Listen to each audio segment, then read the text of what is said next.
General instructions का आखिरी point ये है, the difference between the topic and the prompt. Topic और प्रॉम्प्ट में क्या फर्क है?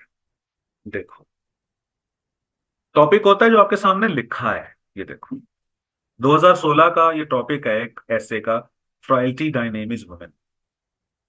2019 का टॉपिक है, let there be more light in the corridors of worship places.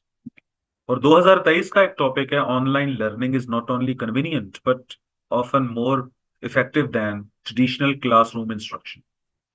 ये टॉपिक्स हैं।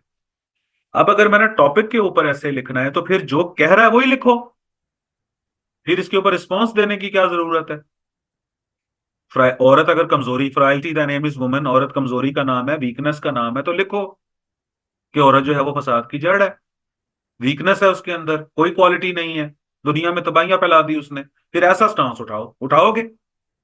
नहीं उठाओगे। भाई इसको दिमाग नहीं मानता। तो मैंने अगर इस टॉपिक के ऊपर लिखना है तो मैं तो फिर सारा गलत लिखूंगा। हमारे सामने कई मिसालें मौजूद हैं, ऐसी ladies who contributed to the societal and social development a lot, who served humanity selflessly. Madam Ruth Pfau की मिसाल आपके सामने है। वो जर्मन जो लेडी डॉक्टर थी, पाकिस्तान में रही सारा अरसा। फ्लोरेंस नाइटिंगेल की मिसाल आपके सामने। और बेशबहा खवातीन है। तो मैं कैसे कह दूं कि frailty the name is women? We have excellent doctors and engineers and scientists and astronauts and writers and poets। तो हमारे पास तो इसका मतलब है कि मैं, अच्छा अब ये जो टॉपिक है वो कह रहा है कि फ्राइल्टी डायनेमिक्स वुमेन, लेकिन इसके अंदर जो छुपा हुआ प्रॉम्प्ट है वो ये है कि वो आपसे पूछ रहा है कि आप बताएं आपका क्या कॉन्सेप्ट है। क्या वाकई women is a symbol of weakness? क्या वाकई आप ऐसा समझते हैं? तो आप अपना स्टांस दें। देखो ना, अब इसकी एक और मिसाल मैं आपको दूं। देखो, ये जो मैंने इसके ऊपर अपना रिस्पॉन्स दिया है, artificial intelligence the depth of creativity, तो मैं इसी के मुताबिक लिखना शुरू कर देता, हाँ जी क्रिएटिविटी मर गई, खत्म हुई, तबाहियां फैल गई हर तरफ। भाई आर्टिफिशियल इंटेलिजेंस तो खुद क्रिएट कर रहा है चीजें, तो डेथ ऑफ क्रिएटिविटी कहां से हुई? हाँ, फिर मैं आगे अपनी बहस बढ़ाऊंगा कि ह्यूमन क्रिएटिविटी की बात हो रही है भाई। आर्टिफिशियल इंटेलिजेंस जो क्रिएट कर रहा है, ऐसा ना हो कि it would supplant the human creativity, it would replace the human creativity. यानी टॉपिक के अंदर एक बहस छुपी हुई है, उस बहस को पहचानने का नाम प्रॉम्प्ट है। ऐसे का जो टॉपिक होता है उसके अंदर एक बहस छुपी होती है, उस बहस को डी कोड करने का नाम है प्रॉम्प्ट रिकॉग्निशन। तो देखें, यही यही मिसाल आप लोगों के सामने है। इसी तरीके से अब अगर मैं, अच्छा अब अगर मैंने टॉपिक पे ही लिखना है तो ये टॉपिक है, let there be more light in the corridors of worship places. 2019 का टॉपिक है।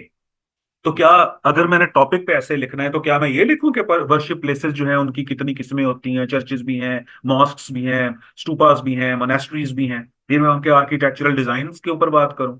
फिर मैं लाइट्स के ऊपर बात करूं कि कितनी लाइट होनी चाहिए कॉरिडोर्स के अंदर। आप वहां पर क्या नाम है, बल्ब भी लगवाएं और एनर्जी सेवर्स वहां पर लगवाएं, ट्यूब लाइट्स लगवाएं। ये मुराद है let there be more light? ये मुराद है कि खिड़कियां दरवाजे बड़े कर दो कॉरिडोर्स के अंदर? ये मतलब है? अगर टॉपिक पे लिखना है तो इसका मतलब है कि लाइट की किस्में बतानी शुरू कर दें। सोलर लगवा दें फिर। सोलर सोलर लगवाने की तो बात नहीं हो रही ना यहाँ। तो इसका मतलब है कि इसके अंदर एक प्रॉम्प्ट छुपा हुआ है, टॉपिक के अंदर एक बहस है, एक डिबेट है। प्रॉम्प्ट का मतलब वैसे स्टिमुलेट करना होता है, उस प्रॉम्प्ट को समझो। अब यहां पर लाइट से मुराद हो सकता है कि द लाइट ऑफ अवेयरनेस हो सकता है कि लाइट लाइट ऑफ नॉलेज हो सकता है कि लाइट ऑफ टॉलरेंस हो, इसका हो सकता है कि लाइट ऑफ न्यूनेस हो, light of science and technology हो। इसका मतलब वर्शिप प्लेसेस की क्यों मिसाल दी गई? कि देखें, लोगों को जहां से डायरेक्ट इंस्ट्रक्शंस मिलती हैं वो या तो स्कूल्स हैं, कॉलेजेस हैं, बाकी जो तालीमी इदारे हैं, या तो वहां उस्ताद और शागिर्द के बीच में जो रिलेशनशिप होता है वो हो रही होती है डायरेक्ट कम्युनिकेशन। नॉलेज इंपार्ट हो रहा होता है, वहां पर हिदायत मिल रही होती है, इंस्ट्रक्शंस मिल रही होती है। दूसरा, मेजर जगहों में से एक जगह वर्शिप प्लेसेस भी हैं जहां पर लोग इकट्ठे होते हैं, अपने इमाम की बात सुनते हैं, वो लोग अपने पादरियों की बात सुनते हैं, वो लोग अपने क्या नाम है, पंडितों की बात सुनते हैं। तो वर्शिप प्लेसेस ऐसी जगह हैं जहां पर लोग बात सुनते हैं। अब लाइट से मुराद वो ट्यूबलाइट नहीं है यहाँ पर। लाइट से मुराद अवेयरनेस भी हो, जैसे मैंने पहले गुजारिश की। ब्रदरहुड हो सकता है, टॉलरेंस हो सकती है, क्या नाम है, नॉलेज हो सकता है। तो लाइट से मुराद कई और चीजें हैं, तो मैंने इसके अंदर छुपे हुए प्रॉम्प्ट को डिकोड करना है, उस पे ऐसे लिखा।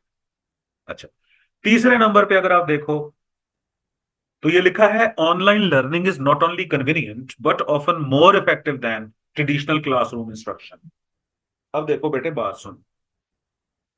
अब ऑनलाइन लर्निंग कन्वीनियंट तो है, ये वाला पार्ट मैं मानता हूं, ठीक है, online learning is not only convenient, convenient है, ये मैं मानता हूं, लेकिन इसको भी मैं पार्शली मानता हूं। ठीक है, I can not agree to this statement wholly and solely. हमारे यहाँ पाकिस्तान में जहां पर इंटरनेट ही ठीक नहीं आता, वहां ऑनलाइन लर्निंग कहां पे कन्वीनियंट हो गई भाई? 5G का जो स्टूडेंट्स मेरे बाहर गए हुए हैं वो बताते हैं कि वो 5G तो बहुत तगड़ा है। वो तो मतलब इंटरनेट इतना फास्ट है कि हैरान होते हैं वो लोग बाहर जाकर। हमारे यहाँ तो यहाँ 4G भी पूरा नहीं आता। तो कैसे कन्वीनियंट हो गए? खैर चलें, कन्वीनियंट है। जैसे आजकल यही मिसाल देख लें कि गर्मी बहुत थी और मुझे हार्ट का इश्यू था, तो मैंने आप लोगों से रिक्वेस्ट की कि बेटे मैं नहीं इतनी गर्मी में आ सकता, आप ऑनलाइन मुझसे पढ़ लो। ठीक है, चलो कन्वीनियंस तो है, लेकिन but often more effective than traditional classroom instruction. अब इसके ऊपर मेरी बहस है कि ये हम कैसे कह सकते हैं कि often more effective than traditional classroom instruction. Face to face classroom, face to face interaction जो होता है स्टूडेंट टीचर का क्लासरूम में, उसकी उसका तो नेमुल बदल है ही कोई नहीं। उसका भाई कोई नेमुल बदल नहीं। देखो, जो चीजें नेचुरली एग्जिस्ट करती हैं, जिस तरह एक दरख्त है, नेचुरली एग्जिस्ट कर रहा है ना, उससे ज्यादा खूबसूरत दरख्त तो आप बना लोगे, उस जैसा नहीं बना पाओगे। ठीक है, इसी तरीके से ये जो ह्यूमंस का इंटरेक्शन है, ये जो फेस टू फेस इंटरेक्शन है, इसका कोई नेमुल बदल है ही नहीं।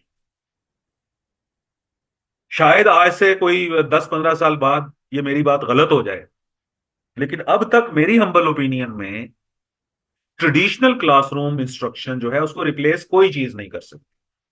हाँ, आप ये जरूर कर सकते हैं कि ऑनलाइन लर्निंग और ट्रेडिशनल क्लासरूम लर्निंग, इन दोनों को मिला के कोई बहुत अच्छा तरीका एजुकेशन का निकाल लें सामने। क्लासरूम में भी, ट्रेडिशनल क्लासरूम को भी, उसके अंदर भी इनोवेशन लेके आ जाएं।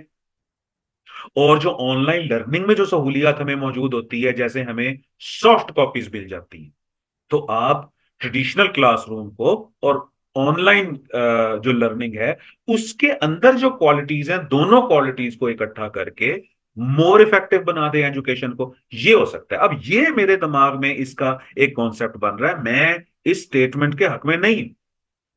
तो लिहाजा फिर मैं देखें, फिर अब मैं इसको एक दोबारा गुजारिश करूंगी, टॉपिक के ऊपर ऐसे नहीं लिखा जाता। टॉपिक के अंदर जो छुपी हुई बहस है, जिसको मैं प्रॉम्प्ट बोलता हूं, उसके ऊपर ऐसे लिखा जाता है, उसके ऊपर आपका स्टांस बनता है। तो लाजमी नहीं है कि जो लिखा हुआ है आप उसी के ऊपर ऐसे लिखा हो और हाँ में हाँ मिलाते हो। वो he wants to read your creative words, the words of a creative artist. He want to listen to your voice, your own call. आप जो समझते हो इस टॉपिक के बारे में वो सुनना चाहता है। वो ये देखता है कि आप इस टॉपिक पे क्या आर्ग्यूमेंट बनाते हो, क्या एनालिसिस देते हो। आपका अपना, आपकी अपनी भी कोई स्टैंडिंग है, आपका अपना भी कोई जहन है। तो मैं क्यों कह दूं कि online learning is convenient? Convenient तो है, but often more effective than traditional classroom instruction, तो मैं तो नहीं मानता। मैं तो इसके अगेंस्ट लिखूंगा, और लिखने के बाद फिर मैंने कोई ना कोई सोल्यूशन तो देना है ना। फिर मैं सोल्यूशन में, जैसे मैंने गुजारिश की, कि दोनों की जो क्वालिटीज हैं, दोनों के जो करेक्टरिस्टिक्स हैं, उसको इकट्ठा करें और एजुकेशन और नॉलेज को आगे बढ़ाएं। वो क्लासरूम इंस्ट्रक्शन हो या वो ऑनलाइन लर्निंग, ऑनलाइन लर्निंग हो या वो क्लासरूम में लर्निंग हो, तो पर्पस उसका क्या होना चाहिए? पर्पस उसका होना चाहिए कि एजुकेशन का जो एक कॉम्प्रिहेंसिव डिजाइन है वो बेहतर हो, और जो कम्युनिकेशन है टीचर और स्टूडेंट के बीच में वो बेहतर हो, और टीचर की परफॉर्मेंस भी अच्छी हो, स्टूडेंट की परफॉर्मेंस भी अच्छी। तो लिहाजा अब जब हम किसी, अब हमने आगे कल जो बात करनी है, कल तो खैर मैंने मेरा ख्याल है कि एनालिसिस आपको देना है पास्ट पेपर्स का, तो एक दो दिनों के अंदर मैं ऐसे लिखना शुरू कर दूंगा आपके साथ मिलके, तो तब देखिएगा कि हम किस तरीके से टॉपिक के ऊपर रिस्पॉन्स देते होते हैं। किस ऐसे लिख रहे हो, वो आपकी प्रेजेंटेशन है ना बेटे? हम्म। तो प्रेजेंटेशन अच्छी होनी चाहिए ना। बुरी अगर हैंड राइटिंग है तो बहुत अच्छा लिखा हुआ है तो वो आपका आपका स्टांस और आपका एक्सप्रेशन तो वो बाद में देखेगा। वो पहले तो ये देखेगा कि प्रेजेंट कैसे किया है आप। तो हैंड राइटिंग को ठीक करो, ये देखो, या तो सारा सीधा लिखो। और हैंड राइटिंग में दो तीन बातें होती हैं बेटे, एक, वर्ड्स के बीच में गैप एक जैसा होना चाहिए, और जो आप लिख रहे हो उसका एंगल एक जैसा होना चाहिए, या सीधा 90 डिग्री पे लिखो या फिर 60 डिग्री पे लिखो। कंपेयर कर लो इसके साथ, ये देखो कैसा तूफान बदतमीजी मचा हुआ है यहाँ। आर्टिफिशियल का ए सीधा, आर भी सीधा, एफ फिर उसके बाद 60 डिग्री का। इंटेलिजेंस में डबल एल देखें, ये बिल्कुल 90 के एंगल पे। हैज जो है इसका एच जो है वो फिर अटैलिक में। अच्छा, फिर इस ए का साइज देखें, इस ए का साइज देखें, इस एडवाइजेस के लफ्ज को देखें, ए सीधा, डी टेढ़ा। रिलाय को जरा देखें कैसा बुरा लगता है ये। किलिंग में देखें, इस एल को देखें और दूसरे राइट साइड वाले एल को देखें, कितना डिफरेंस है इसके अंदर। तो जब आप टेढ़े मेढ़े एंगल्स के साथ लिखते हो तो इस तरह एक बैड इंप्रेशन रीडर, रीडर जो है वो असल में उसका, हर देखो हर इंसान के अंदर जौके जमाली आता है बेटे, एस्थेटिक सेंस तो हर किसी में मौजूद है ना।